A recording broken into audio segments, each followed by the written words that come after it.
மதம் மனிதனை மிருகமாக்கும், சாதி மனிதனை சாக்கடையாக்கும். ஹாய் ஃப்ரெண்ட்ஸ், இன்றைக்கி நம்ம பார்க்க போகிற டாபிக் ஜாதி. இந்த ஜாதினால தான் நிறைய பிரச்சனையும் வருது, ஏகப்பட்ட பஞ்சாயத்தும் வருது, நியூஸும் கேட்க முடியல அப்படி இருக்குது. இதுக்கு ரீசன் என்னென்னு பார்த்தீங்கன்னா, இதோட பேஸுக்கு தான் போகணும்.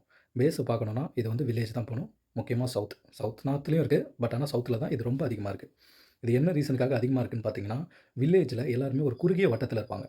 அதாவது எக்ஸாம்பிள் சொல்லணும்னா அவங்க மட்டும்தான். இப்போ ஏபிசின்னு ஒரு கேட்டகரி இருக்குன்னா, அதில் வந்து ஏன்றது ஒரு ஊர்லேயும், பின்றது ஒரு ஊர்லேயும், சின்றது ஒரு ஊர்லேயும் இருக்கும். ஏ கேட்டகரி ஆளுங்க ஏல மட்டும் இருப்பாங்க, பின்றது பியில் மட்டும் இருக்கும், சி அதே மாதிரி தான். ஸோ ஏல நீங்கள் அந்த ஊருக்கு போனீங்கன்னா தெரியும். சவுத்தில் நீங்கள் எந்த ஊர் கிராமப்புறங்கள் போனாலும் அந்த கிராமப்புறத்தில் என்ட்ரன்ஸ்லேயே அவங்களோட சமுதாய கொடி இருக்கும். அதாவது ஜாதி கொடி இருக்கும், பதாகைகள் இருக்கும். நீங்கள் அந்த ஊருக்குள்ளே புதுசாக போனீங்கனாலும் உங்களை வித்தியாசமாக தான் பார்ப்பாங்க, அந்த ஊர் ஆள் இல்லைனா. நெக்ஸ்ட் வந்து அந்த ஊரில் நடக்கிற திருவிழா, பொங்கல் நிகழ்ச்சி, காதுகுத்து, கல்யாணம் எல்லாத்துலேயுமே அவங்க சமுதாய கொடிகள் இருக்கும். அதுக்கப்புறம் அவங்களோட அந்த பாடல் ஒலி இருக்கும். அதுக்கப்புறம் அவங்க ஊர் நிகழ்ச்சியில், பொது நிகழ்ச்சிகளில் அவங்களோட சமுதாய தலைவர்களை வந்து பேச சொல்லுவாங்க. அவங்களோட உரையாடலை நீங்கள் நல்லா கேட்டிங்கனாலும் தெரியும். அதுலேயும் ஒரு தூண்டுதலும் இருக்கும். அவங்களுக்கு என்னென்ன தேவைகளோ அது இருக்கும். ஸோ எல்லாமே இப்போ ஏல இருக்க ஊர், பியில் இருக்க ஊர், சியில் இருக்க ஊர் 3 ஊர் இருக்குது. அவங்க தலைவர்களும் சரி, அவங்களோட பெத்தவர்களும் சரி, அது வந்து ஏ ஊருக்கு போங்க, அந்த பசங்களோட பழகுங்க அப்படியெல்லாம் யாரும் சொல்லி வளர்க்குறது. பார்த்துட்டா நம்ம பசங்களோட போங்க, நம்ம பசங்களோட வாங்க, மற்ற ஊரில் எதுவும் பிரச்சனை வச்சுக்கிறாதீங்கடான்னு தான் சொல்லி வளர்ப்பாங்க. ஸோ இவங்களுக்குள்ள அங்கேயே அண்டர்ஸ்டாண்டிங் இருக்காது. அதுக்கப்புறம் பார்த்தீங்கன்னா, அவன் ஸ்கூலில் படிக்கிற அவனோட ஃப்ரெண்டு ஏவும் பி, சி 3 ஸ்கூலில் ஒன்றா தானே படித்தான், வேறு வழி இல்லையே.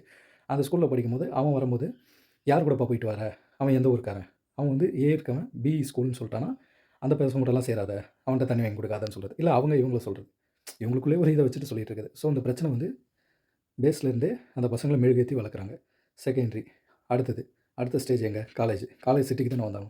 சிட்டிக்குள்ளே வரும்போது பார்த்திங்கன்னா, அவங்க என்ன பண்ணுறாங்க, பஸ்ஸில் வராங்க. பஸ் வந்து ஒரு பஸ் தான் இருக்கும். அந்த பஸ்ஸில் 3 கேட்டகரி பசங்களும் வருவாங்க. அவங்கவுங்க தனித்தனியாக தான் உட்காந்து வருவாங்க. இவங்களுக்குள்ளே பேசிட்டு வருவாங்க. அவன் பாடுறா, அவன் இந்த ட்ரெஸ் போட்டுட்டு வரான், இவன் பாடுறா, இவன்லாம் அந்த ட்ரெஸ் போட்டு வரான். இதுவே ஒரு பஞ்சாயத்தாகவும் ஆகும். இவங்க ஊர் பொண்ணு அவன் பார்த்தாலும் அவன் வெட்டுவான், இவங்க பொண்ணு அவன் பார்த்தாலும் இவன் வெட்டுவான். இதே மாதிரி தான் நடந்துகிட்ருக்கும். இவங்க காலேஜ் படிக்கிறாங்களோ இல்லையோ, இந்த மாதிரி பிரச்சனைகளும் அதிகமாக போயிட்டுருக்கும். ஒரு சைடு படிக்கிறவங்க படித்து நல்ல பொசிஷன் போகிறவங்களும் இருக்காங்க. எல்லாரையும் சொல்ல விரும்பல. அதுக்கப்புறம் இவங்க வந்து முடிச்சுட்டு வேலைக்கு போனாலும் இவங்களோட மைண்ட் செட் ஃபுல்லாகவே இதிலேயே ஊறி போயிருக்கும். இதனால தான் வில்லேஜில் அதிகமான பிரச்சனைகள் வருது. அதுக்கு முக்கிய ரீசன் வந்து வில்லேஜில் வந்து எங்கேயுமே ஒரு கார்ப்பரேட் ஆஃபீஸோ, ஒரு ஃபேக்ட்ரிஸோ இல்லை. இருக்குது, ரொம்ப கம்மியாக இருக்குது.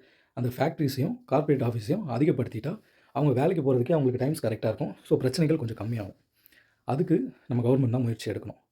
தொழிற்பேட்டைகள் நிறைய இடம் இருக்குது சவுத்தில். அந்த சவுத்தில் இருக்க இடத்துலலாம் நிறைய இண்டஸ்ட்ரியில் விட்டா நல்லாயிருக்கும். அதில் நம்ம பசங்களுக்கே வேலைவாய்ப்புகள் ஏற்படுத்தி கொடுத்தா இந்த மாதிரி பிரச்சனைகள் வர்றது கொஞ்சம் குறையும் அப்படின்னு நான் நினைக்கிறேன்.